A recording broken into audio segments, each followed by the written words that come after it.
It was January in the heart of winter. A small village lay buried beneath a thick blanket of snow.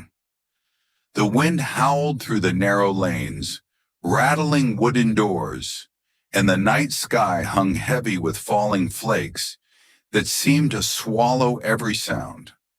Inside an old but well-kept house, a dim oil lamp flickered in the corner.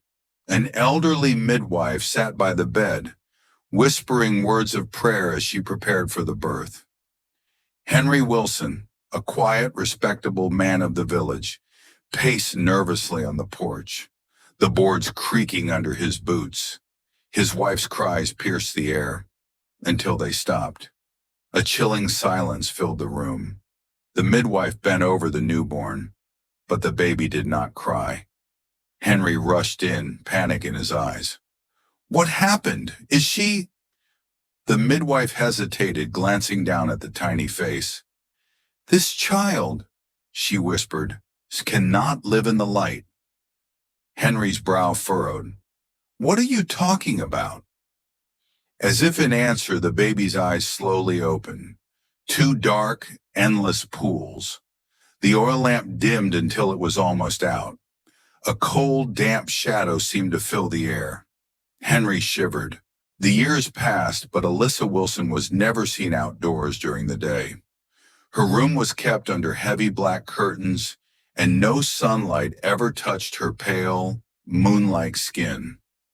The other children would play in the snow, but Alyssa would only watch from the corner of her shadowed window. Her eyes were deep and hollow, her expression unreadable. Rumors began to spread. Some children whispered that at night they would wake to find Alyssa standing in their rooms. Yet no door had opened, no window unlatched. One winter afternoon, a village woman named Margaret decided to satisfy her curiosity. Henry was out in the fields and she quietly slipped inside the Wilson house. The hallway was dim and cold. She pushed open Alyssa's bedroom door. There, in front of an old dust-covered mirror, Alyssa stood completely still. But in the glass, there was nothing. No reflection at all, only the room itself. Margaret's breath caught in her throat.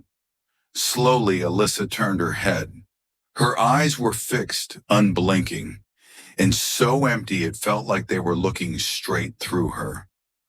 Margaret fled the house, swearing never to return. Then came the disappearances. First, a boy went missing, then another child, and another. Each time, someone in the village would swear they had seen two eyes staring out from the Wilson window the night before.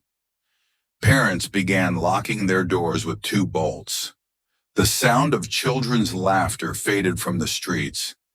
In the silence of snowy nights, only the wind remained, and the feel. One night, a storm swept through the village, snow swirling like white ash from a dead fire. By morning, the Wilson house was gone. Not broken into, not burned, gone without a trace. No footprints in the snow, no furniture, no belongings, no Alyssa. To this day, the villagers say that on snowy nights, if you stand near an old window, faint marks will appear on the glass. Small, delicate finger marks.